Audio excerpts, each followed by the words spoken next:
வேதாஸ் ராகா ஆன்மீக அன்பர்கள் அனைவருக்கும் வணக்கம்.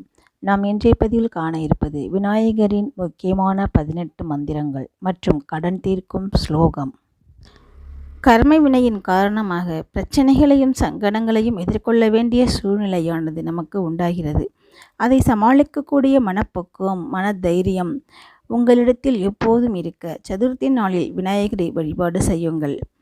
விநாயகர் சதுர்த்தி மற்றும் ஒவ்வொரு மாதமும் வரக்கூடிய தேய்பிறை மற்றும் வளர்பிறை சதுர்த்தி நாளில் விநாயகரின் இந்த முக்கியமான 18 திருநாமங்களை நாம் சொல்லி வழிபாடு செய்ய நமக்கு நல்ல பலன் கிடைக்கும்.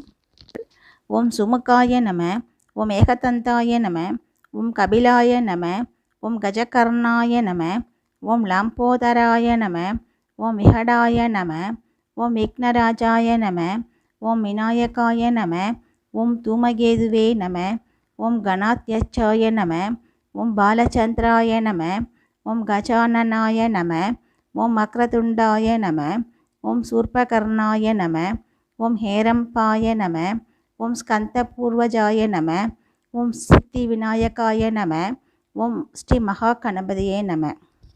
விநாயகரின் இந்த மந்திரங்களை சொல்லி நாம் பூக்களால் அர்ச்சனை செய்து வழிபாடு செய்யலாம். இப்பொழுது நாம் விநாயகரின் கடன் தீர்க்கும் ஸ்லோகம் என்னென்னு பார்க்கலாம் வாங்க. ஓம் கணேசாய ருணம் சிந்தி வரேண்யம் ஹூம் நம் பட் ஸ்வாஹா என்ற மந்திரத்தை நாம் தினமும் 9 முறை கூறி விநாயகரை வழிபாடு செய்ய நமக்கு நல்ல பலன் கிடைக்கும். மீண்டும் ஒரு நல்ல பதிவோடு உங்களை சந்திக்கின்றோம். எங்கள் பதிவுகள் பிடித்திருந்தால் லைக் பண்ணுங்கள், ஷேர் பண்ணுங்கள், கமெண்ட் பண்ணுங்கள். மறக்காமல் நம்ம சேனலை சப்ஸ்கிரைப் பண்ணுங்கள். நன்றி.